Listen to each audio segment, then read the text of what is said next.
بسم اللہ الرحمن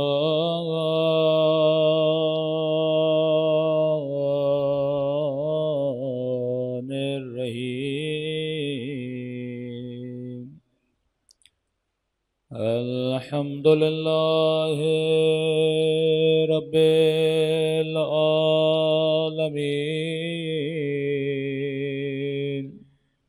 الحمد للہ کما هو اہلہ الصلاۃ والسلام علی سید المرسلین وخاتم نبیین ابی القاسم محمد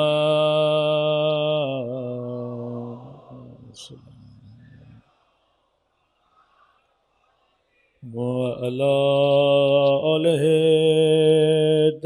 الطیبین الطاہرین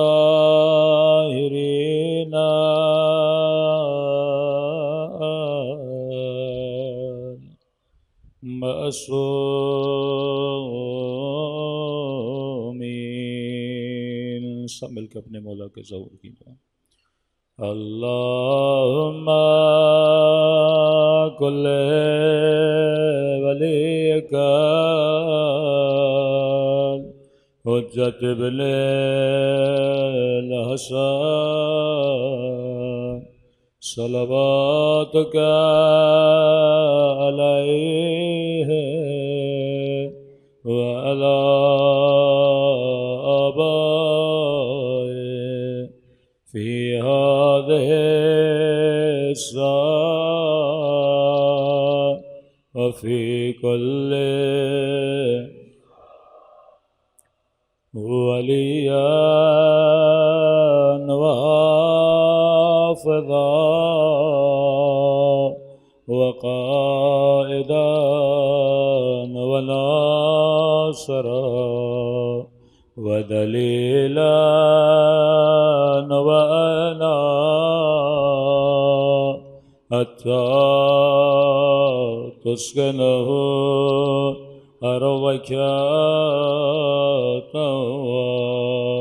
وتمتعه فيها طويلا برحمتك يا ارحم الراحمین۔ صلوات پڑھے محمد۔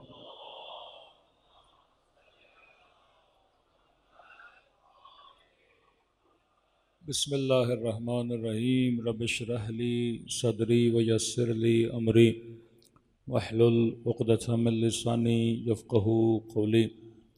اما بعد فقد قال سبحانہ وتعالی فی محکم کتابہ بسم اللہ الرحمن الرحیم یا ایہا الذین آمنوا اتقوا اللہ وکونوا مع الصابرین۔ صلوات پڑھے محمد وعلی محمد۔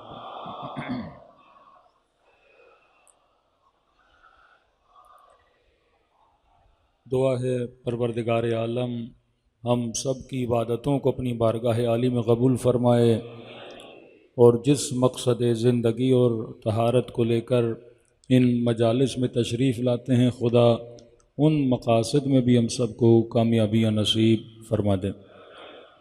مسلسل عرض کر رہے ہیں کہ معاشرے کی تربیت، سوسائٹی کی اصلاح کردار امام حسین اور اصحاب امام حسین سے،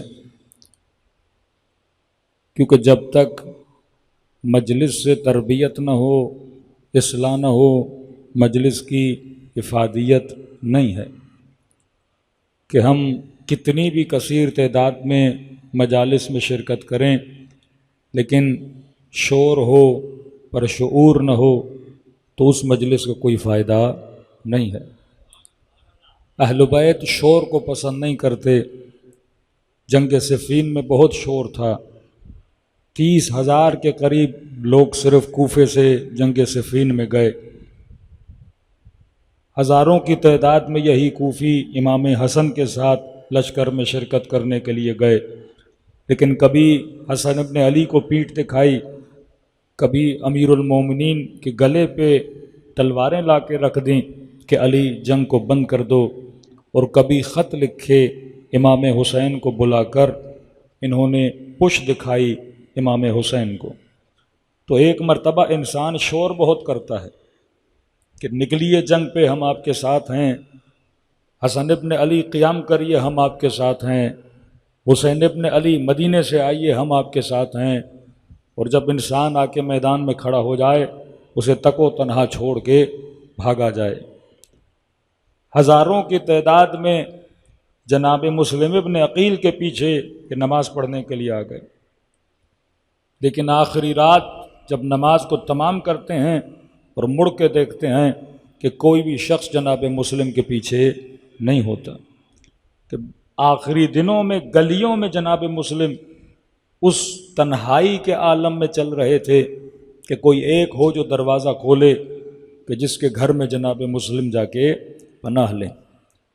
تو شور مچانا بہت آسان ہے، لیکن شعور کے ساتھ ایک جملہ بولنا، فکر کے ساتھ قدم بڑھانا، ہمت بلند کر کے میدان میں اترنا، یہ وہ صفات تھیں جو صفات اصحاب امام حسین تھیں، کہ امام نے موقع بھی دیا، کہا میں چراغ بجھا رہا ہوں، جس نے نکلنا ہے خیمے سے چلا جائے، کیونکہ وہ دیکھ چکے تھے اپنے بابا کا زمانہ، وہ دیکھ چکے تھے امام حسن کا زمانہ، کہ ایسا نہ ہو کہ آج رات بولو کہ مولا آپ کے ساتھ ہیں، اور کل جب اس لشکر کا مقابلہ ہو اور چند صد لوگ میرے ساتھ ہیں، مد مقابل 30,000 کا لشکر، بعض نے لاکھوں کی تعداد بھی بتائی، اور ایسا نہ ہو کہ حسین کی پیٹھ خالی کر کے باہر چلے جاؤ۔ چراغ بجھایا کہ کہیں ایسا نہ ہو کہ کسی کو اٹھنے میں شرم آئے۔ کبھی ہوتا ہے بندہ مروت میں آ جاتا ہے کہ ابھی بیٹھے ہو لیکن شرم کے مارے کہ ہم آئے تو تھے اور آدھے راستے کو خالی کر کے نکل کیسے جائیں، پھر امام نے کہا چراغ بھی بجھا دیتے ہیں، شرم کرنے کی ضرورت نہیں ہے، یہاں تک آئے حسین آپ کا شکریہ ادا کرتے ہیں، اور آج چھوڑ کے بھی گئے تو کل قیامت کے دن کوئی شکایت نہیں کروں گا نانا کے دربار میں۔ لیکن جب چراغ بجھایا، جن کو رکنا تھا وہ حسین کے ساتھ رکے رہے، تب یہ جملے کہے کہ ما نرا، میں حسین لا اعلم، میں حسین نہیں جانتا، جیسے اصحاب خدا نے مجھے عطا کیے ہیں ایسے اصحاب نہ میرے بابا علی کو دیے، نہ میرے نانا کو دیے، نہ میرے بھائی حسن کو دیے۔ واقعاً آج دنیا اصحاب حسین کے نعرے مارتی ہے، آج دنیا سے کروڑوں لوگ ان اصحاب حسین کو سلام کرنے جاتے ہیں۔ نہ صرف آپ سلام کرتے ہو بلکہ حدیث کے جملے ہیں، کامل الزیارات کے جملے ہیں کہ جب یہ ایام آتے ہیں فرمایا ہر روز ان کی قبور پر 70,000 سے زیادہ ملائک سلامی لے کر آتے ہیں، ان پہ حضرت محمد سلام کرتے ہیں، ان پہ آدم و نوح سلام کرتے ہیں، ان پہ انبیاء سلام کرتے ہیں۔ فرمایا بدر کے شہداء ان کی شہادتوں پہ رش کھاتے ہیں، تا قیامت آنے والے شہید ان پہ رش کھائیں گے جنہوں نے حسین کے ساتھ وفا بھی کی، دنیا میں بھی عزت پائی اور آخرت میں رسول کے سامنے اپنے نام کو بھی بلند کیا۔ صلوات پڑھے محمد و آل محمد۔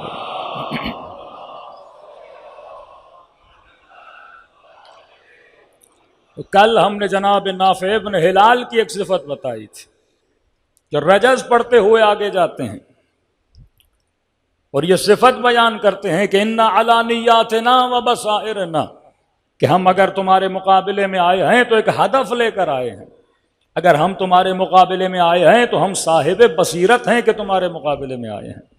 اور فرمایا جو حسین کے مقابلے میں آئے وہ صاحب بصیرت نہیں ہو سکتا، مسلم ہونا متقی ہونا کافی نہیں ہے، با بصیرت ہونا کافی ہے۔ کیا خوارج نماز نہیں پڑھتے تھے؟ کیا لشکر یزید والے حج نہیں کرتے تھے؟ کیا یہ صوم و صلات کے پابند نہیں تھے؟ جو خرافات ہے کہ آج بھی اگر کوئی وہابی مفتی اپنے لوگوں کو بتاتا ہے کہتے یہ شیعوں کی جھوٹی باتیں ہیں کہ یزید نماز نہیں پڑھتا تھا، وہ فضائل صلات بتاتے ہیں، ارے یزید روزہ بھی رکھتا تھا، یزید نماز بھی پڑھتا تھا۔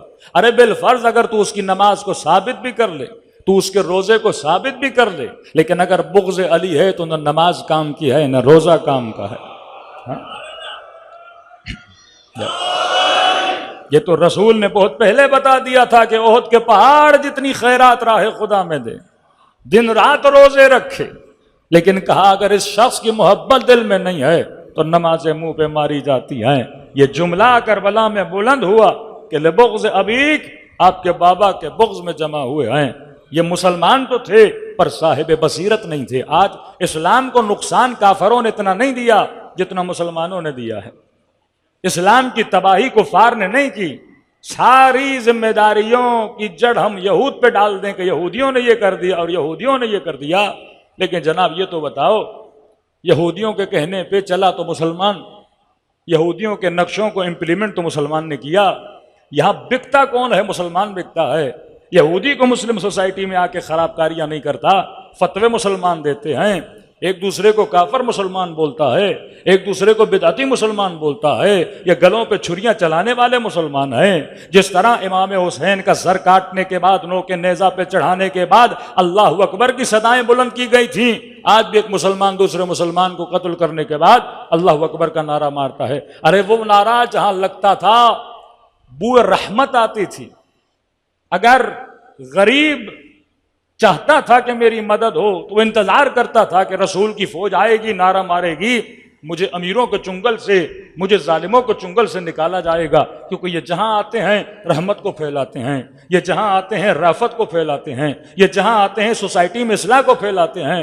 لیکن آج کتنے سوشل میڈیا کے پرینک آپ دیکھتے ہیں یوٹیوب میں کہ بندہ کوئی بیگ رکھ کے اور اللہ اکبر کا نعرہ مارتا ہے، سارا مجمع سارا اس روم سے نکل کے بھاگ جاتا ہے۔ مطلب یہ نعرہ علامت خوف بن چکا ہے، جبکہ اس کو علامت رحمت بننا چاہیے تھا، جبکہ اس نعرے کو علامت رحمت، جبکہ اس علامت کو نعرے ہدایت بننا چاہیے تھا۔ لیکن آج ویسٹرن ورلڈ میں اللہ اکبر کا نعرہ آئے تو سمجھتے ہیں کوئی بم وہاں پہ پھٹنے والا ہے، کوئی گولیاں چلانے والا ہے، کوئی قاتل وہاں پہ گھس کر آ گیا ہے۔ یہ کس نے بدنام کیا اسلام کے بہترین نعرے کو؟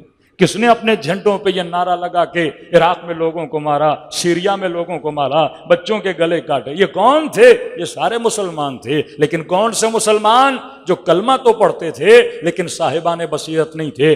مولا علی نے اپنی حکومت میں یہ بتا دیا تھا کہ ایسے مسلمان اسلامی معاشرے کے لیے کینسر کی مانند ہیں، جب تک ان کا خاتمہ نہیں کیا جائے گا یہ اسلامی معاشرے کو ناسور کی طرح کھا جائیں گے۔ لیکن امت نے علی کی بات کو نہ سنا اور نتیجے میں امام حسین کربلا میں شہید ہوتے ہوئے نظر آتے ہیں۔ اور یہ نہ سمجھا جائے کہ صرف امام حسین شہید ہوئے، ظلم امت اسلامی پر بھی ہوا، وہ بنو عباس ہوں، وہ بنو امیہ ہوں، اس کے بعد جتنی حکومتیں آئی ہیں اسلامی معاشروں کو تباہی بربادی کی طرف لے جایا گیا۔ لیکن یہ کرم تھا اہل بیت علیہ الصلوۃ والسلام کا کہ اتنے بڑے خباثتوں بھرے معاشرے سے انہوں نے کچھ لوگوں کو نکال کر صحیح راستے پہ لا کے کھڑا کر دیا کہ آج اللہ کا شکر ادا کرتے ہیں کہ ہم ان میں سے نہیں ہیں جو دشمنان اہل بیت تھے۔ اللہ نے ہمیں آج محبوں کی صفوں میں رکھا ہوا ہے، حسین کے چاہنے والوں کی صفوں میں رکھا ہوا ہے۔ کم از کم ہم قیامت کے دن رسول کے سامنے شرمندگی کا سامنا تو نہیں کرنا پڑے گا کہ یا رسول اللہ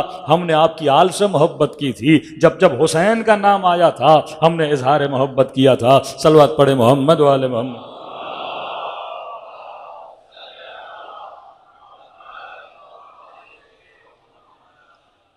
تو ایک تو ہے تاریخ پڑھنے کے لیے وقت بہت زیادہ ہے، لیکن ایک تو یہ ہے کہ تاریخ سے عبرت لینا کہ میں نے کربلا سنی لیکن میں نے کربلا سے کیا سیکھا۔ میں نے سنا حجاج ابن یوسف، میں نے سنا عمر ابن سعد، میں نے سارے قصے سن لیے کہ اہل بیت کتنے والا و بلند تھے اور ان کے دشمن کتنی پستیوں میں تھے، لیکن اس سارے ماجرائے کربلا سے میں نے کیا سیکھا؟ کیا میں نے اصحاب امام حسین سے کوئی چیز پائی اپنی زندگی میں؟ کہ ہم نے کہا پہلی چیز کی وہ صاحبان بصیرت تھے۔ بصیرت پہ کل میں نے گفتگو کی، چھٹے امام کے ایک واقعہ سنایا کہ کس طرح اپنے شیعوں کو کلو دیتے تھے تاکہ مشکلات میں جب پھنس جاؤ تو وہاں سے نکلنے کے لیے کوئی راستہ بھی ہو۔ لیکن تین طرح کی اور بصیرت ہیں جن کا آج تھوڑا سا ذکر کروں۔ فرماتے ہیں ایک ہے بصیرت اخلاقی، بندے کو اپنی ذات کے لیے بصیر ہونا چاہیے، معاشرہ کیا کر رہا ہے، سوسائٹی کیا کر رہی ہے، لوگ کیا کہہ رہے ہیں، وہ تو بات کا قصہ ہے، لیکن سوال یہ ہے کہ اخلاقی طور پہ میں اپنی ذات کے لیے کتنا بابصیر ہوں، کیا میرے اندر بصیرت ہے کہ نہیں ہے، اپنے عیبوں کو دیکھنے کی، اپنے گناہوں کو دیکھنے کی۔ کہ امیر المومنین فرماتے اعقل الناس من کان بعیبہ بصیرہ، سب سے عقل مند ترین بندہ وہ ہے جو اپنے عیب کو دیکھنے کی بصارت رکھے۔ ہمارے یہاں الٹ ہے، اپنے لیے میں اندھا ہوں، لوگوں کے لیے میری آنکھیں کھلی ہیں۔ پڑوسی کیا کر رہا ہے مجھے پتا ہے، میرا رشتہ دار کیا کر رہا ہے مجھے پتا ہے، فلاں کی بیوی فلاں کی کزن کیا کر رہی ہے خواتین کو پتا ہے، لیکن مجھے یہ نہیں پتا کہ میں کیا کر رہا ہوں۔ لوگوں کے عیبوں پر میری آنکھیں چوکس ہیں، لیکن اپنے وجود پر میری کوئی نگاہ نہیں ہے۔ امیر فرماتے ہیں اس سے بڑا کوئی بے عقل نہیں ہے جو لوگوں کے عیوب کو دیکھے لیکن اپنے عیب پر اس کی نگاہ نہ ہو۔ بھائی فلاں نماز پڑھتا ہے نہیں پڑھتا وہ اس کا مسئلہ، وہ حجاب کرتی ہے نہیں کرتی وہ اس کا مسئلہ، اس کا بیٹا کہاں پڑھ رہا ہے کیا کر رہا ہے وہ اس کا مسئلہ، اس کی بیوی کس سے بات کرتی ہے وہ اس کا مسئلہ، لیکن یہ تو بتاؤ آپ کیا کرتے ہو؟ آپ سے آپ کا پوچھا جائے گا۔ میں کہوں نہیں جناب میرے عیب میں نے نہیں دیکھنے، اور ہم نے چار لوگوں نے بیٹھ کے آپس میں دوسروں کے عیوب کو ڈسکس کرنا ہے۔ علی فرماتے ہیں یہ صاحب بصارت نہیں، بصیر کا مطلب یہ ہے کہ وہ گناہ کرے گا اپنی قبر میں جائے گا، تو نے اپنے گناہوں کو دیکھنا ہے، تم نے اپنے عیوب کو دیکھنا ہے۔ آپ پاکستان کا جب سیاسی شو دیکھتے ہیں نا تو کیا ہوتا ہے، کہتے ہیں جناب آپ نے ملک کا بڑا برا حال کر دیا، وہ فوراً کہتے ہیں آپ نے کون سا کمال کیا تھا، آپ نے کون سی اچھائیاں کی تھیں، آپ کے دور میں بھی یہ ہوا تھا، آپ کے زمانے میں۔ اب یہ عقل مند بندہ اگر عقل مند ہوتا تو اپنی کارکردگی میں نگاہ کرتا، اس نے جو کیا وہ اس کا کام تھا، سوال یہ ہے کہ آپ نے کیا کیا۔ خدا قیامت میں یہی پوچھے گا کہ تم نے اپنی زندگی میں کیا کیا تھا، تم نے اپنے ہاتھوں سے کون سے کرامت والے کام کیے تھے، تم نے اپنی زبان سے کون سی نیکیاں کی تھیں۔ تو فرمایا اب عقل الناس من کان بعیبہ بصیرہ، عقل مند ترین بندہ وہ ہے جو اپنے عیوب کے لیے کیا رکھتا ہے، آنکھوں کو کھول کے رکھتا ہے۔ پھر فرمایا ابصر الناس من ابصر الناس، سب سے بابصیر ترین بندہ وہ ہے اگر کسی کے عیب کو دیکھتا بھی ہے اس عیب کو گھماتا نہیں ہے، اس سے عبرت حاصل کرتا ہے۔ میں نے دیکھا کہ یزید شرابی تھا، عبرت کون سی حاصل کی؟ میں نے دیکھا کہ رے کی حکومت کی لالچ میں ابن سعد امام حسین کا دشمن بنا۔ اب سوال یہ ہے کہ کہیں میں بھی تو ایسا نہیں کہ پیسے کی خاطر دین خدا کو بھول جاؤں، لالچ کی خاطر، شہوت کی خاطر تقوی الہی کو چھوڑ دوں، راہ خدا کو چھوڑ دوں۔ تو فرمایا پہلی بصیرت انسان کی وہ ہے جو انسان اپنے عیبوں کو دیکھے۔ میرے چھٹے امام امام جعفر صادق علیہ الصلوۃ والسلام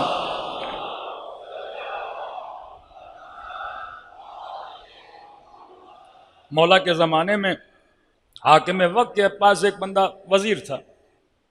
اب یہ حکم معصومین ہے کہ ظالموں کی نوکری نہ کیا کرو۔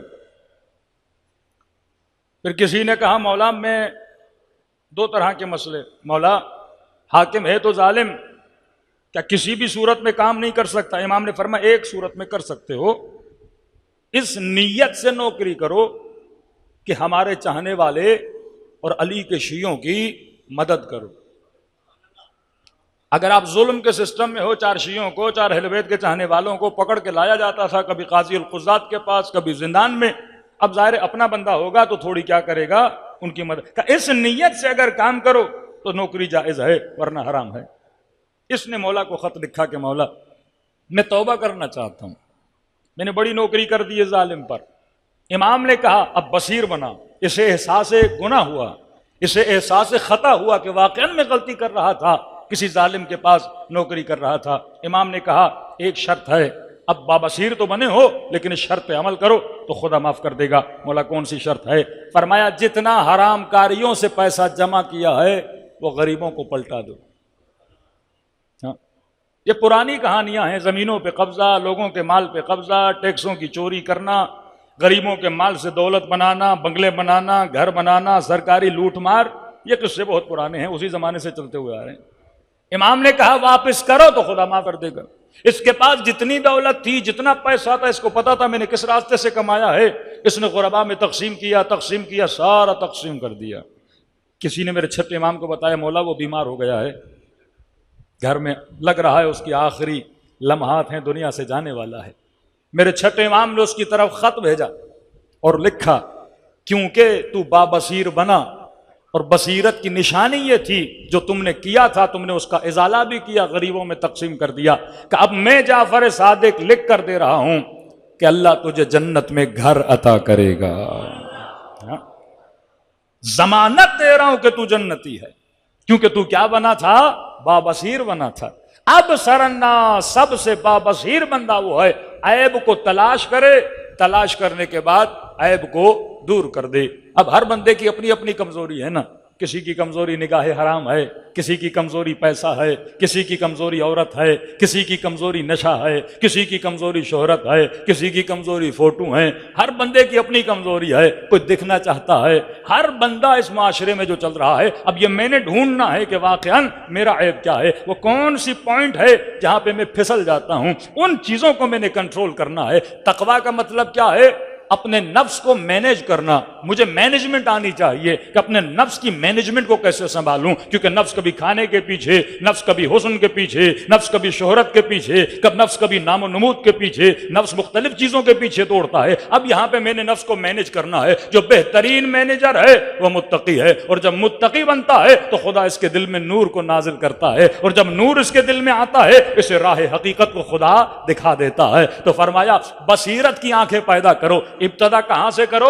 اپنے ذات سے کرو۔ اسے کہتے ہیں بصیرت اخلاقی۔ اپنے اخلاق کو بابصیر بناؤ کہ واقعاً میرے اخلاق میں وہ کون سی صفت ہے جس کی وجہ سے کسی مومن کو تکلیف ملتی ہے۔ یہ گھروں میں جھگڑے کیوں ہوتے ہیں؟ کیونکہ ہمیں پتہ نہیں بیوی سے کیسے بات کرنی ہے، بچوں سے اخلاق کیسے رکھنا ہے، بہو کو یہ نہیں پتا کہ سسر اور ساس کے ساتھ اخلاق کیسے رکھنا ہے، ان کو نہیں پتا کہ بہو کے ساتھ۔ یہ سارے جھگڑے اس لیے ہوتے ہیں کیونکہ ہم بصیر نہیں ہیں، ہمیں یہ نہیں پتا کہ اپنے اخلاقی چیزوں کو مینیج کیسے کرنا ہے، کون سی بات کہاں بولنی ہے اور کہاں پر زبان کو روک لینا ہے۔ یہ بصیرت جس بندے میں آ جائے گی وہ بندہ با تقویٰ بن جاتا ہے۔ صلوات پڑھے محمد وآل محمد۔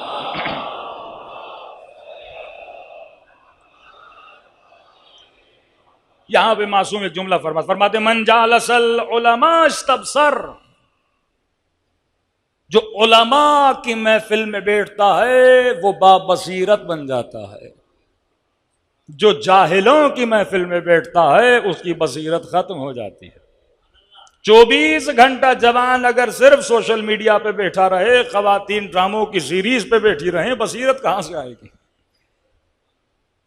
دیکھیے کہتے ہیں نا مثلاً گاجر کھاؤ تو آنکھوں کی روشنی تیز ہو جاتی، ہڈیوں کا مسئلہ ہے تو وٹامن ڈی لے لو، کیلشیم کی کمی ہے تو مثلاً فلاں چیز کھا لو، چربی بڑھ گئی ہے تو مثلاً کہتے ہیں لہسن کھا لو۔ تو کس چیز کو بڑھانا ہے، کس چیز کو کم کرنا ہے، اس کی چیزیں ہیں، بدن پر افیکٹ کرتی ہیں۔ اسی طرح فرمایا اگر صاحب بصیرت بننا ہے، وہ آنکھیں جس سے تجھے پتا لگے کہ غلط کیا ہے، صحیح کیا ہے، حق کیا ہے، باطل کیا ہے، علماء کے ساتھ بیٹھو۔ جالس العلماء، علماء کا مطلب جس بندے کے پاس اتنا علم ہو وہ تمہاری رہنمائی کر سکے۔ اب یہ علماء کتاب بھی ہے، اب یہ علماء قرآن بھی ہے، اب یہ علماء سیرت اہل بیت بھی ہے۔ کم از کم 1 گھنٹہ آدھا گھنٹہ کچھ ایسی چیزیں پڑھو جس سے تمہاری بصیرت کیا ہو، بڑھے۔ کل میں نے مثال دی تھی نا کہ جنگ صفین میں جب وہ شخص امیر المومنین کو برا بھلا کہنے لگا کیونکہ صاحب بصیرت نہیں تھا، صرف دیکھا دیکھی، بیٹھا نہیں کبھی علماء کے ساتھ، صبح سے شام تک بنو امیہ کے ساتھ بیٹھا۔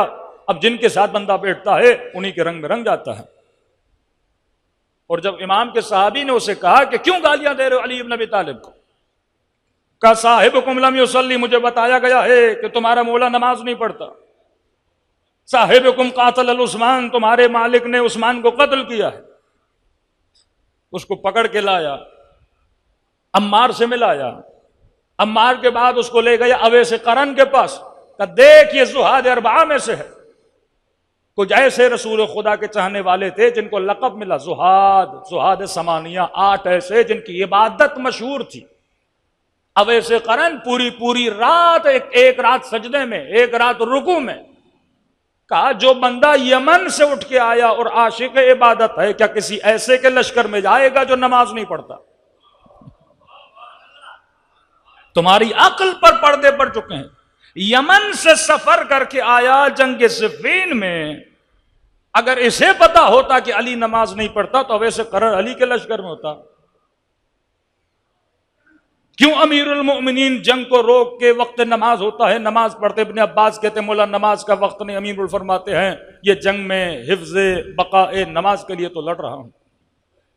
جب اس نے اویس قرن کو دیکھا، جب اس نے عمار کو دیکھا، اس کی آنکھیں کھل گئیں، صاحب بصیرت بنا۔ 5 منٹ کے لیے اسے صحبت ملی اس کی جو علی کی صحبت میں تھا۔ 5 منٹ ایسی صحبت ملی جو علی کی صحبت والا تھا، فوراً دل سے بغض امیر المؤمنین نکل گیا۔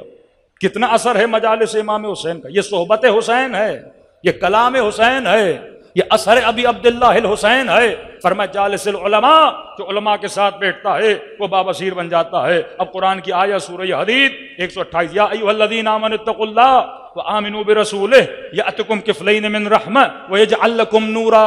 فرمایا جو اللہ پر ایمان لائے، صاحب تقوی بنے، رسول پر ایمان لائے، اللہ اسے 2 بازو عطا کرتا ہے، یعنی اسے صاحب بصیرت بناتا ہے۔ یہ پر ہیں، بصیرت کے پر ہیں، اسے عطا کرتا ہے۔ فرمایا وَيَجْعَلْ لَكُمْ نُورًا، اور خدا اس کے لیے کیا قرار دیتا ہے؟ نور قرار دیتا ہے۔ ماسو فرماتے ہیں جو تقوی اختیار کرتا ہے خدا اسے وہ نورانیت، بعض مفسرین نے لکھا یہ نور آخرت کا نور ہے، لیکن ہمارے مفسرین کہتے ہیں آخرت میں بھی اس بندے کو نور ملے گا، لیکن آخرت کا نور اتنے کام والا نہیں ہے جتنا دنیا کا نور کام والا ہے۔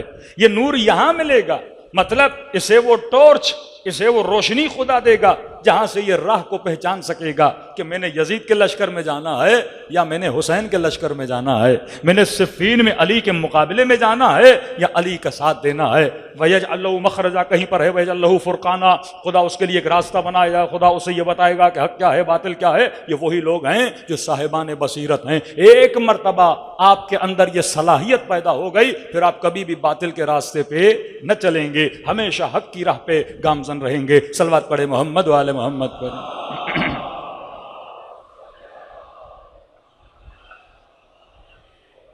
دوسری ہے بصیرت، بصیرت دینی، انسان کو پتہ ہونا چاہیے، بصیرت اخلاقی، بصیرت دینی، کہ میں نے کہا یہ جمل، یہ صفین، یہ نہرواں، یہ واقع کربلا، دینی اعتبار سے میں جس فقہ میں ہوں، جس مکتب میں ہوں، وہ مکتب صحیح ہے یا غلط ہے، یہ بصیرت ہونی چاہیے۔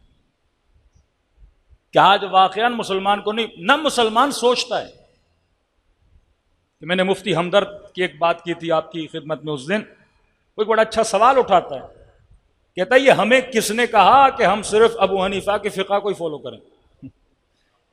ہم کیوں اپنی فقہ جعفر صادق سے نہیں لے سکتے بھائی؟ یعنی یہ کہاں کی منطق ہے کہ میں نے ایک ہی فقہ فالو کرنی ہے؟ قرآن کی آیت آئی ہوئی ہے ابو حنیفہ کے بارے میں، امام مالک کے بارے میں، امام شافعی کے بارے میں، امام حنبل کے بارے میں، کوئی قرآن کی آیت ہے کہ ہم نے انہی کو فالو کرنا ہے؟ مطلب یہ سوچ بھی پیدا کرنا کہ واقعاً میں اپنے فقہی مسئلہ فرزند رسول سے کیوں نہیں پوچھ سکتا۔ اور یہ بھی عجیب اتحاد ہے اہل بیت کی فقہ میں کہ عالم اسلام میں 4 امام ہیں اہل سنت، اور 4 اماموں کی 4 فقہیں ہیں الگ الگ۔ 4 امام، کتنی فقہیں؟ 4 فقہیں الگ الگ، کوئی کہے گا ادھر، کوئی کہے گا ادھر، کوئی کہے گا ادھر، اختلاف ہے۔ اور عالم تشیع میں 12 امام ہیں۔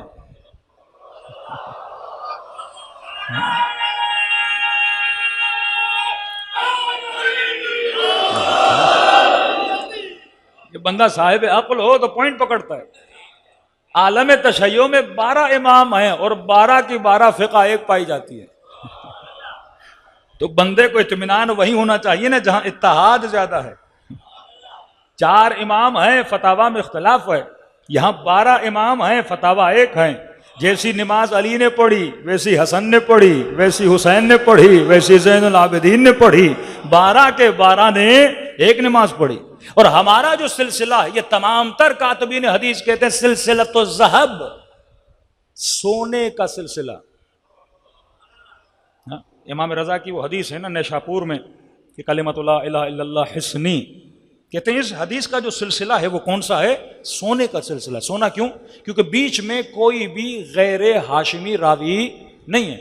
مولا فرماتے میں نے اپنے بابا سے، انہوں نے اپنے بابا سے، انہوں نے اپنے بابا سے، انہوں نے اپنے بابا سے، یہاں تک مولا علی تک پہنچتے ہیں، علی نے رسول سے، رسول نے جبرائیل سے، جبرائیل نے اللہ سے۔ ہمارے جتنے سلسلے ہیں، چھٹے امام سے آپ جو پوچھو گے وہ فرماتے میں نے اپنے بابا سے، انہوں نے قطعاً بیچ میں کوئی ہے، یعنی گھر کی بات گھر تک جاتی ہے، گھر سے رسول تک جاتی ہے، رسول سے جبرائیل تک جاتی ہے، اور جبرائیل سے اللہ تک چلی جاتی ہے۔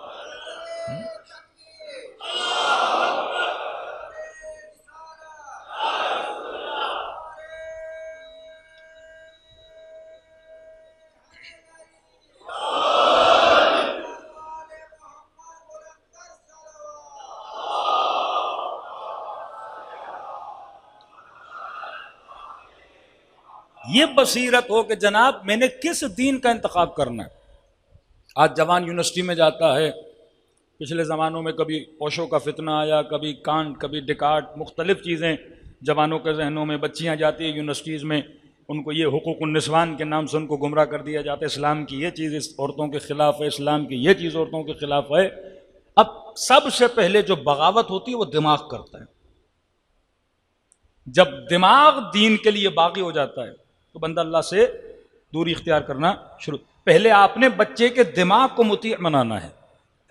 جب تک دماغ اللہ کے، دیکھیں نا، دماغ باغی بنا کہ نماز کیوں پڑھوں، دماغ نے بغاوت کی حجاب کیوں کروں، اتنی گرمی میں مرد کھلے ڈھلے گھومیں، سارا حجاب کس کے لیے ہے؟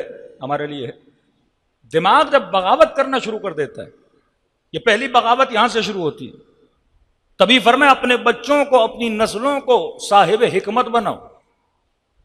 ہاں اگر وہ اتنا اطاعت گزار نہیں ہے، اللہ کی اطاعت نہیں کر پا رہا تو اسے حکمت بتاؤ، جس طرح شراب کے منع کی حکمت، خنزیر نہ کھانے کی حکمت، سودی نظام کو نہ اپنانے کی حکمت، خاتون حجاب کرے اس کی حکمت، ہر چیز کی حکمت ہے۔ مرد پر نفقہ واجب ہے، مرد بھی کہہ سکتا ہے میں کیوں کماؤں بھائی، صبح سے شام تک میں محنت کروں، اس کو فری میں کھلاؤں۔ کچھ ذمہ داریاں مرد پر، کچھ ذمہ داریاں اللہ نے عورت پر، اور ذمہ داریاں مردوں کے جسم کے حساب سے، وہاں ذمہ داریاں عورتوں کے وہ ایک الگ ٹاپک ہے کہ ہم مرد کے بناوٹ کو ڈسکس کریں اور خاتون کی بناوٹ کو ڈسکس کریں۔ مرد کے بدن میں اٹریکشن نہیں ہے، عورت کے بدن میں اٹریکشن ہے، تو جس میں اٹریکشن ہوتی ہے اسی کو چھپایا جاتا ہے۔ ایک طرف پتھر ہے، ایک طرف سونا ہے۔ اب آپ کہو کہ پتھر کو بھی چھپاؤ، سونے کو بھی چھپاؤ، پتھر کو چھپاؤ گے تو فائدہ کیا، کوئی خریداری نہیں ہے۔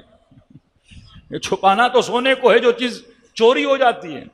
ایک طرف آپ پیسوں کی بنڈل رکھو، دوسری طرف ٹشو پیپر رکھو، خطرہ ٹشو پیپر کو ہے یا کس کو ہے؟ پیسوں کی بندی کو، اس کو خطرہ ہے۔ تو جس چیز کو خطرہ ہوتا ہے اس کو چھپایا۔ اللہ نے جو جسم بنایا اس جسم کی خصوصیات سے اس کے احکام بنائے، مرد کا جسم بنایا اس کی خصوصیات کے اعتبار سے کچھ احکام بنائے۔ اسی طرح جنگل میں جاتے ہو، حیوانوں میں بھی نر و مادہ ہے، ہر کسی کی اپنی ڈیوٹی ہے۔ اب چڑیا بولے یا چڑا بولے میرے اوپر یہ ڈیوٹی کیوں رکھی ہے، اس کے اوپر کیوں رکھی ہے؟ کوئی چھتا بناتے ہیں، کوئی شہد لاتے ہیں، کوئی بچے پیدا کرتا ہے، مختلف چیزیں اللہ نے ڈیوائیڈ کی ہوئی ہیں۔ تو یہ نظام سب پر ایک حکم اگر لگ جائے تو دنیا میں نہ گاڑی بنے نہ جہاز بنے۔ یہ تو بالکل ایسے ہے کہ ٹائر بولے مجھے ٹائر کیوں بنایا، میں گرمی میں رگڑتا رہتا ہوں، میں کالے ڈامبر پہ چلوں، مجھے ہینڈل بنا دیا جاتا، میں اے سی میں رہتا۔ پیڈل بولتا مجھے پیڈل کیوں بنایا، یہ 24 گھنٹہ جوتا میرے اوپر رکھے رہتا ہے۔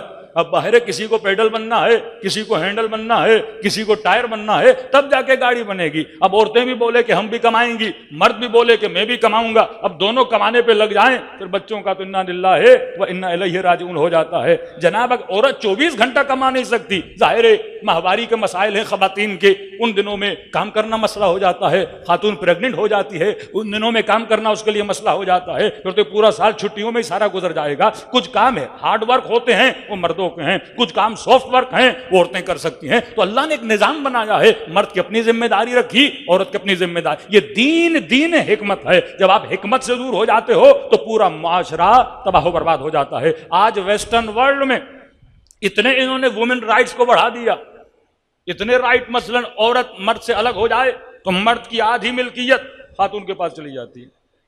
یہ کل ہی مجھے کسی نے بتایا، خبر صحیح یا سچ آپ خود جا کے تصدیق کر دیں۔ ایمیزون کا جو مالک تھا بیوی کو طلاق دے دی۔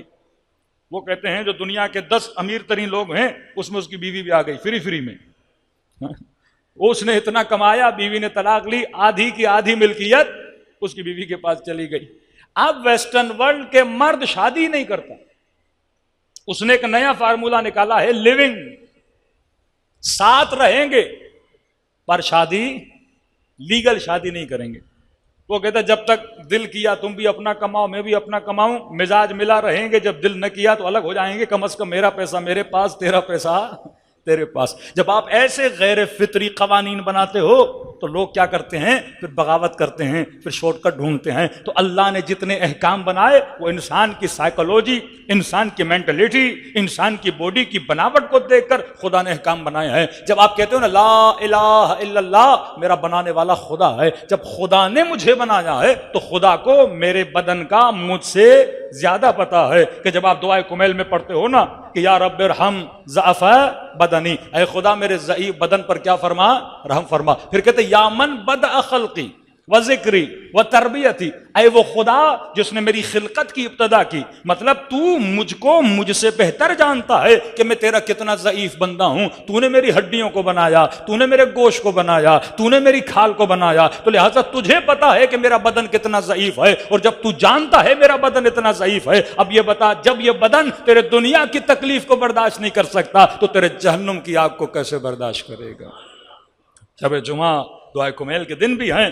یہ امیر المؤمنین کیوں فرماتے ہیں انسان اگر میں نے خود کو خود بنایا ہے تو آپ اپنے اصول خود بناؤ, لیکن اگر یہ مان لیا کہ مجھے اللہ نے بنایا ہے تو لہٰذا قانون بھی کون بنائے گا, اللہ بنائے گا. تو یہ انسان کو بابصیرت ہونا چاہیے. یہ احکام اسلامی جب تک انسان کو سمجھ نہیں آئیں گے, مسائل دینی جب تک انسان بابصیر نہیں ہوگا. صلوات پڑھے محمد وآل محمد پر.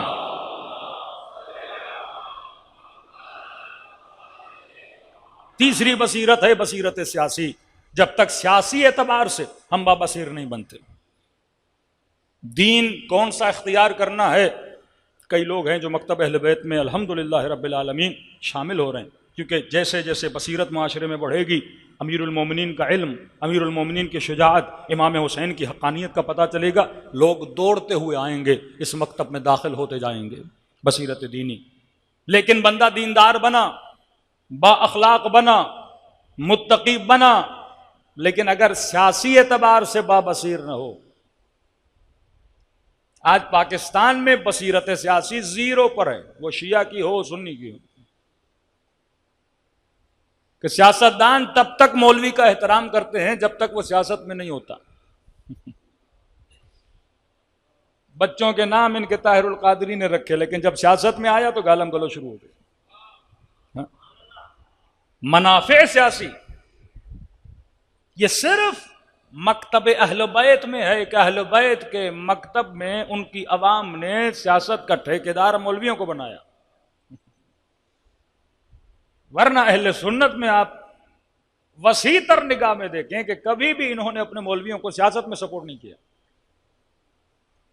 کم از کم پاکستان کی تاریخ میں اگر کوئی مولوی کامیاب رہا سیاست میں وہ صرف فضل الرحمان ہے. ورنہ ان کے باپا جانی اور شاہنی جانی آپ دیکھ لیں, وہ صرف خانقاہوں میں بیٹھے رہتے ہیں. صلی اللہ علیہ یا رسول اللہ, صلی اللہ علیہ یا حبیبی میں لگے رہتے ہیں. لوڈ شیڈنگ ہو رہی پرواہ نہیں, لوگ مر رہے ہیں پرواہ نہیں, ڈکیتیاں ہو رہی ہیں پرواہ نہیں, مہنگائی ہو گئی پرواہ نہیں. مولوی کا کام ہے لوگوں کو جمع کرے اور نبی کے نعرے مروائے اور جھنڈیاں اٹھوائے, بس. یہ شعور سیاسی اگر کسی نے دیا, اور جتنا شعور سیاسی مکتب اہل بیت والوں کے پاس ہے کسی کے پاس نہیں. یہ اپنی تعریف کی بات نہیں, جا کے دیکھ لیں. ایک مولوی دکھائیں مکتب غیر اہل بیت میں جس نے کوئی حکومت بنائی ہو. پورے عالم اسلام میں اگر کسی عالم نے حکومت بنائی شریعت کی بنیادوں پر وہ خمینی تھے. جتنا پاور شیعہ علماء کے پاس ہے اپنی عوام کو کنٹرول کرنے کے لیے, کیونکہ یہ سیاسی شعور تھا, یہ سیاسی بصیرت تھی. کہ امریکہ بھی جب عراق کو کنٹرول نہ کر سکا, ادھم مچ گیا, تو جب سیستانی صاحب آتے ہیں انگلینڈ سے واپس آتے ہیں, پورے عراق کی جنگ کیا ہو جاتی ہے, ختم ہو جاتی ہے. اتنے طاقتور داعش جس نے 72 گھنٹے میں پورے موصل پر قبضہ کر دیا. 72 گھنٹہ 72 آورز, 17 کلومیٹر امام موسیٰ کاظم کی قبر سے دوری. رات رات میں فوجی بکے, لوگ بکے, اور وہ آ گئے. 40 ہزار ڈالر ایک ایک سپاہی کو دیا گیا صرف اپنی پوسٹ کو چھوڑ دے. یہ پورا حشد شعبی ایک فتویٰ سید علی سیستانی نکالا، قوم جمع ہو گئی. انقلاب لانے میں جو مغربی ورلڈ تھا وہ بھی چاہتے تھے کہ ایران میں کوئی چینج آ جائے. اچھا ہوتا یہ ہے کہ جب وہ دیکھتے ہیں نا کہ عوام ایک طرف جا رہی ہے تو وہ پھر عوام کے ہمسو ہوتے ہیں، عوام کے ساتھ چلتے ہیں، کہتے ہیں چلو اتنا بڑا کام ہماری انویسٹمنٹ سے بھی نہیں ہوا. مثلا اگر وہ چاہتے شاہ کو ہٹانا تو بہت پیسہ لگنا تھا، ان کا اپنا بندہ تھا، لیکن کا عوام خمینی کے پیچھے ہے، چلو اس کے ذریعے کیا کریں گے، شاہ بھی ہٹ جائے گا اور ہم اس پورے خطے میں ایک ڈیموکریسی کا نظام لائیں گے، بادشاہتے ختم کرتے ہیں، ویسٹرن جو سسٹم ہے وہ یہاں پہ لا دیتے ہیں. 80 سال کا بوڑھا ہے، عوام جذبات میں ہیں، اس کے پیچھے ہیں. یہ شاہ کو گرا دے گا اور پھر کیا ہوگا، ایران میں الیکشن ہوگا، حکومتیں ہوں گی، پھر وہی سسٹم ہوگا، ہم ہی تو چلائیں گے سارے سسٹم. لیکن ان کو کیا پتا یہ بوڑھا کسی اور کے مکتب کا بوڑھا نہیں ہے، مکتب علی کا بوڑھا ہے. نہ امام خمینی نے فرانس میں کوئی ایسی بات کی، نہ ترکی میں ایسی بات کی، نہ جب عراق میں اتنے سال رہے تبعید میں گزارے وہاں پہ ایسی بات کی کہ میں کوئی حکومت بناؤں گا. نہیں، بس یہ تھا شاہ کو ہٹاؤ، شاہ ظلم کر رہا ہے. عوام بھی ان کے پیچھے. اب پیچھے صرف انقلابی لوگ نہیں تھے، اس میں لبرل بھی تھے، اس میں کمیونسٹ بھی تھے، اس میں ڈیموکریسی کے ہم سارے لوگ پیچھے لگے ہوئے تھے. بھائی بس شاہ گرے، کیونکہ لیڈر خمینی صاحب تھے. جب قوموں میں بندہ کوئی لیڈر بن جاتا ہے نا، پھر سارے مفاد پرست اس کے ساتھ جمع ہو جاتے ہیں کہ بس اس کے ذریعے فلاں کو گراؤ. اور جب وہ گر گیا پھر الیکشن ہوں گے، پھر ہم اپنے بندے اس میں کیا کر دیں گے، ان کر دیں گے. اور جب شاہ گرا تو تہران میں انہوں نے جب تقریر کی اور پھر دنیا پریشان ہو گئی، کہا کہ میں شاہ کو گراؤں گا بھی اور میں یہاں پہ حکومت الہی بناؤں گا بھی. یہ نعرہ انہوں نے لگایا. پھر گرانے کے لیے 8 سالہ ایک جنگ چلی. کون سی قوم ہے جو اتنا برداشت کرے؟ 2.5 لاکھ کے قریب شہید تھے. لبنان چلے جائیں وہ بھی شیعہ ہیں. لیڈر کون؟ ایک عالم. ایران لیڈر کون؟ عالم. یمن لیڈر کون؟ عالم. یہ کہیں اور آپ کو نظر آتا ہے؟ ایک مسلم ملک بتائیے جہاں پہ سیاسی لیڈرشپ علماء کے پاس ہو. ایک کنٹری بتا دیجیے. سعودی عرب جہاں پہ اتنے مذہب کو فالو کیا جاتا ہے کٹر طریقے سے، وہاں بھی لیڈرشپ کس کے پاس ہے؟ علماء کے پاس تو نہیں. وہاں پہ باقاعدہ فیصلہ ہوا ہے کہ حکومتی معاملات میں ہم دخالت نہیں کریں گے، دینی معاملات میں آپ دخالت نہیں کرو گے، آپ کا جو من آئے کرو، ہمارا جو من ہوگا ہم کریں گے. یہاں پہ اگر دینی بصیرت نہیں لانے دیتے لوگوں میں، مولوی صاحب مسجد میں جا کے نماز پڑھاؤ، آپ کا کیا کام ہے سیاست سے؟ یہ فکر اہل بیت نہیں. فکر اہل بیت یہ ہے کیونکہ حکومت کا کام ہے معاشرے کو دیندار بنانا، حکومت کا کام ہے فحاشی کو روکنا، حکومت کا کام ہے غیر شرعی کاموں کو روکنا. کہیں پہ شراب بک رہی ہے، کہیں پہ گندگی کا اڈا ہے، کہیں پہ رشوت دی جا رہی ہے، کسی بچی کے ساتھ زیادتی ہو رہی ہے، گھروں کے جھگڑے ہیں، طلاق کے مسئلے ہیں، ارث کے معاملات ہیں، پلاٹ پہ قبضوں کے مسائل ہیں. یہ کیسے حل ہوں گے؟ یہ سارے معاملات کس کے ہاتھ میں ہیں؟ حکومت کے، مسجد کے مولوی کے ہاتھ میں. آج مولوی کا کام کیا ہے؟ نکاح پڑھا لیں جناب، یہ کام ہے. ابا مر گئے ہیں دفنانے کے لیے آ جائیے. حالانکہ شریعت میں نکاح پڑھانا نہ مولوی صاحب کا کام ہے، نہ دفنانا مولوی صاحب کا کام ہے، نہ نماز پڑھانا مولوی صاحب کا کام ہے.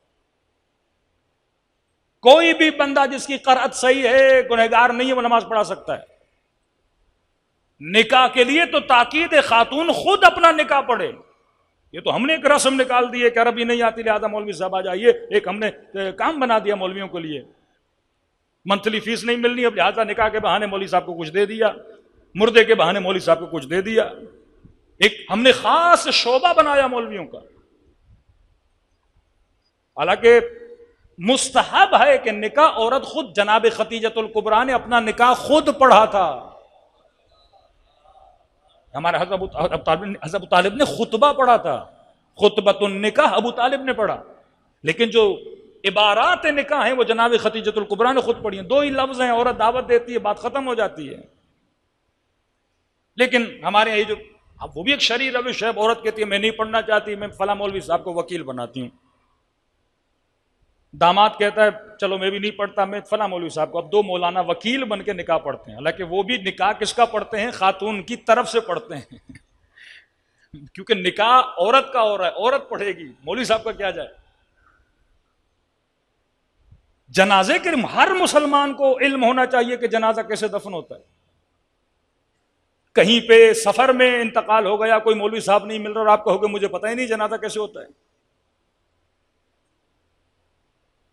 ایک خوبی اہل سنت میں ہے کہ کوئی بندہ کھڑے ہو کے وہ ہمارے یہاں انتظار کرتے مولانا صاحب نہیں فرادہ نماز پڑھیں گے، وہ ساری جماعت کا جو ثواب ہے ہر بندہ گوا دیتا ہے۔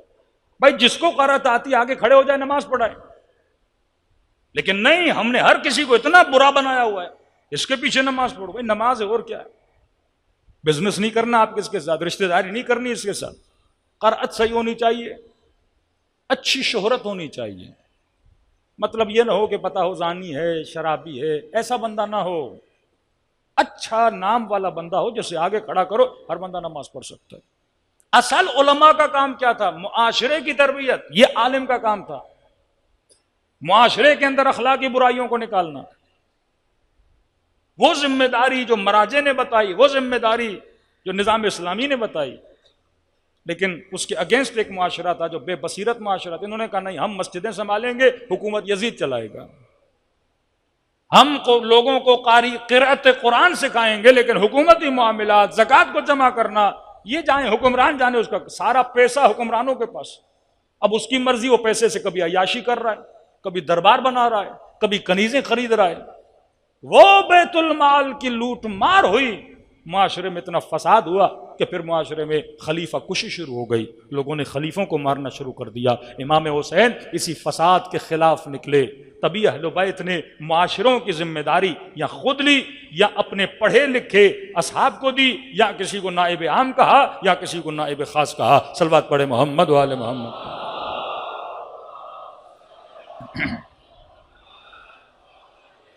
انشاءاللہ کل کی مجلس میں، کیونکہ وہ ٹاپک تھوڑا حساس ہے، کیونکہ ایک بہت بڑی نادانی، ایک بہت بڑی جہالت جو ہمارے معاشرے میں، ہمارے اوپر الزام بھی لگایا جاتا ہے کہ کوفی شیعہ تھے، اور ہمارے لوگ بعض انہی اصطلاحات سے متاثر ہو کے وہ بھی یہ کہتے ہیں کہ کوفی کیا تھے؟ شیعہ تھے۔ تھوڑا سا کل ہم ڈسکس کریں گے کہ کوفے میں کس طرح کے لوگ رہتے تھے۔ 3 طرح کے لوگ کوفے میں رہتے تھے، یعنی 3 افکار کو ماننے والے۔ مثلا نیو رضویہ ایک سوسائٹی ہے، تو یہاں پوچھا جائے گا کس سوچ کے لوگ رہتے ہیں، تو آپ بتا سکتے ہیں شیعہ اثنا عشری رہتے ہیں۔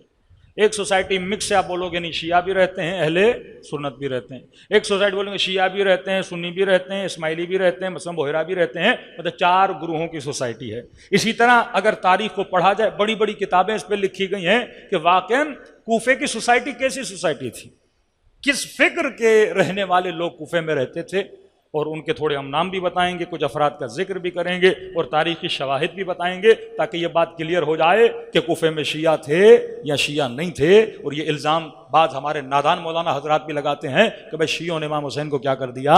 قتل کر دیا۔ اب شیعہ کی تعریف کیا ہے، واقعاً کون سی فکر رکھنے والے؟ اب 30,000 کوفے سے لوگ کہاں گئے تھے؟ جنگ صفین میں امیر المومنین کے پاس۔ اگر یہ شیعہ ہوتے کہ علی کے گلے پہ تلوار رکھتے؟ ہزاروں کی تعداد میں کوفے سے لوگ کہاں گئے تھے؟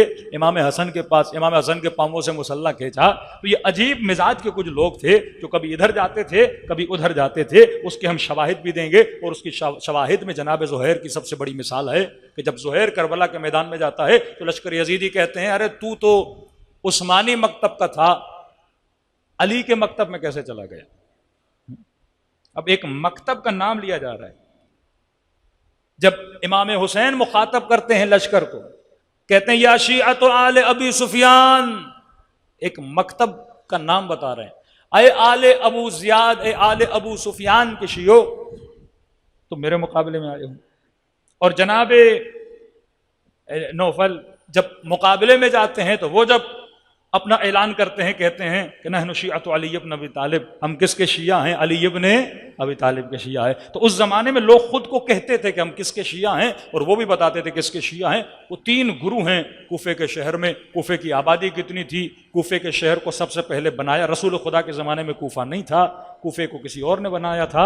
اور کب بنایا تھا، کس تاریخ میں بنایا تھا، کس سوچ کے لوگ وہاں رہتے تھے، انشاءاللہ اس پہ گفتگو کل ہوگی۔ تو عزیزان محترم، جب تک انسان صاحب بصیرت نہ بنے، بصیرت نہ ہو تو امام تک وہ تنہا رہ جاتا ہے، اور بصیرت ہو تو انسان اپنے امام کی مدد کے لیے آتا ہے۔ تبھی فرمایا آخری زمانہ فتنوں کا زمانہ ہوگا۔ کہ بی بی زینب ایک جملہ کہا کرتی تھی کہ زینب کو اس بات کا دکھ نہیں کہ زینب کو غیروں نے نہیں پہچانا، زینب کو دکھ اس بات کا تھا کہ زینب کو اپنوں نے نہیں پہچانا۔ اس شہر میں کئی سال سیدہ زینب نے قرآن پڑھایا تھا، تبھی جب سیدہ نے کلام کرنا شروع کیا تو جنہوں نے قرآن پڑھا تھا وہ باہر نکل رہے، ارے یہ آواز تو سنی سنائی آواز، کسی نے کہا یہ لہجہ تو علی ابن ابی طالب کا لہجہ ہے۔ تو میں کہا کرتا ہوں سیدہ زینب، اپنوں نے نہیں پہچانا، اپنوں کا دوش نہیں، کیونکہ اپنوں نے کبھی سوچا بھی نہیں تھا کہاں علی کی بیٹی، کہاں کوفے کا بازار۔ ام حبیبہ یہ سوچ بھی نہیں سکتی تھی کہ علی کی بیٹی اور بازار۔ بی بی شیرین نے کبھی سوچا نہیں تھا کہ زینب اور شام کا بازار۔ خدا آپ سب کو شام کی زیارت نصیب کرائے۔ ایک ذاکر کہتا جب میں پہلی مرتبہ شام گیا، کہتے ہیں جب شام کے بازار سے گزرا، میں نے سیدہ زینب کو مخاطب کیا کہ بی بی زینب، رو کر کہا کہ جب آج کا شریف بھی اس بازار سے نہیں گزر سکتا، کہ مجھے نہیں پتا علی کی بیٹی اس بازار سے کیسے گزری۔ دلوں کو کربلا لے جائیں، سلام کریں ان مظلومان کربلا پہ۔ السلام علی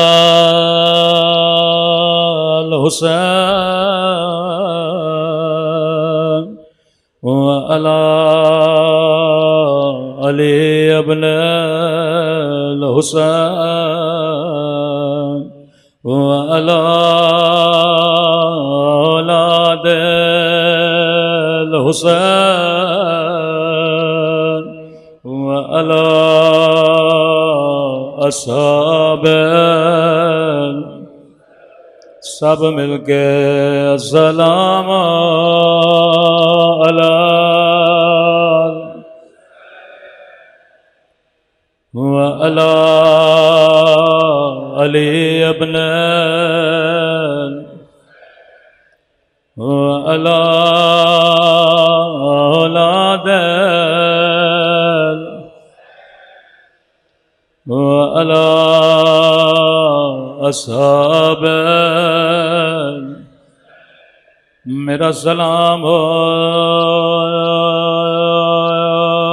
زینب کی لٹی ہوئی چادر پہ،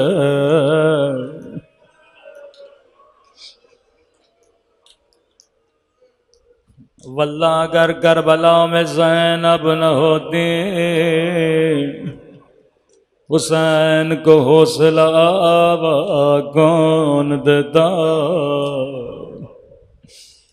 جب اکبر کے لاشے پہ گئے، بی بی زینب نے کہا ٹھہر جا حسین، میں زینب بھی آتی ہوں۔ جب قاسم کا لاشا لایا، امام نے ماں کو نہیں بلایا، روکے کا اما فضا ذرا بہن زینب کو بلانا۔ جب علی اصغر کا لاشا آیا، تو رباب کو آواز نہیں دی، کہا بہن زینب کہاں ہو؟ فضا کہتی ہیں جس بھی شہید کا لاش آتا تھا زینب خود پہلے جاتے تھے، مرثیہ پڑھتے تھے، نوحہ کرتے تھے، لیکن بی بی فضا کہتی ہیں ایک مرتبہ خیمے میں 2 ننھے سے لاشیں لائے گئے، اکبر پہ رونے والے، قاسم پہ رونے والے، علی اصغر پہ رونے والے۔ فضا کہتی ہے مجھے کہیں زینب نظر نہیں آئے، میں نے خیمے میں دیکھا بی بی زینب نے سر سجدے میں رکھا ہوا ہے، کہہ رہی ہے الحمدللہ،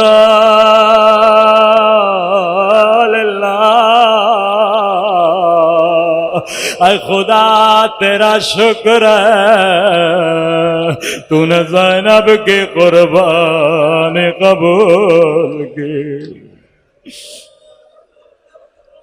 کہ اکبر پہ روئی، قاسم پہ روئی، علی اصغر پہ روئی، لیکن زینب نے بچوں پہ گریہ نہیں کیا۔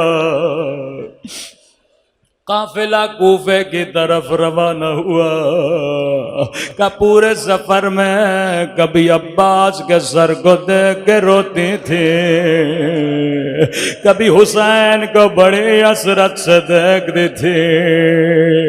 شام کا بازار آیا، کہتی تھی عباس تجھے میری چادر پہ بڑا ناز تھا، عباس میں زینب لٹ گئے۔ فضا کہتی ہے کبھی زینب نے بچوں پہ گریہ نہیں کیا۔ جب رہائی کا وقت قریب آیا، ظالم خیموں میں کٹی ہوئی گردن لائے، اکبر کا سر آیا، زینب نے کہا مجھے دو میرا لال ہے، حسین کا سر آیا، سینے سے لگایا، عباس کا سر آیا، اپنی گود میں لیا۔ فضا کہتی ہے ایک مرتبہ 2 کٹے ہوئے گردنیں آئے، لیکن زینب نے بچوں کو نہیں دیکھا۔ سر لانے والے نے کہا کیا ان سروں کی ماں مر گئی ہے؟ فضا نے کہا مجھے دو، یہ میرے بچے ہیں۔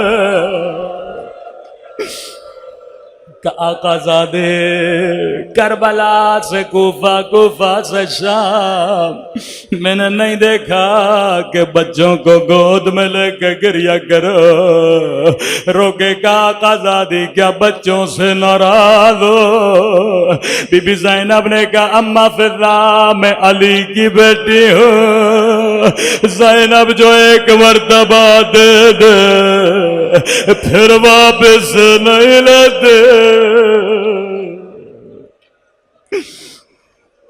قافلہ کربلا پہنچا، اکبر پہ گریہ کیا، عباس پہ گریہ کیا، لیکن فضا کہتی ہیں بچوں پہ نہیں روئی۔ قافلہ مدینے پہنچا، کہا زین العابدین میں نانا کے روزے پہ جانا چاہتی ہوں، نامحرموں کو روزے سے نکالو۔ تکو تنہا نانا کے روزے پہ گئے، دروازوں کو بند کیا، بڑی حسرت سے نانا کی قبر کو دیکھا، کہنے لگی نانا بڑی دور سے آئی ہوں، پوچھو گے نہیں زینب کیا لائی ہو؟ نانا تیری امت نے میری چادر چھینی، کلائیوں سے کپڑا ہٹایا، نانا مجھے دادیا نے مارے، نانا میرا حسین مارا گیا۔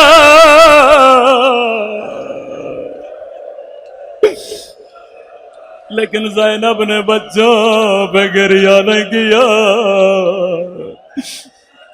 فضا کہتی ہیں سیدھا جنت البقیع گئے، لیکن ماں کی قبر پہ زینب نے کوئی لمبے مصائب نہیں پڑھے۔ ایک کام کیا، قبر زہرا میں زلزلہ آیا، ایک مرتبہ خون بھرا کرتا رکھا، عجب نہیں آواز آئی زینب کرتا ہٹا، روکے کا ماں تجھ سے کرتا نہیں دیکھا جاتا، او میں نے 70 قدموں سے الشمر جالس على صدر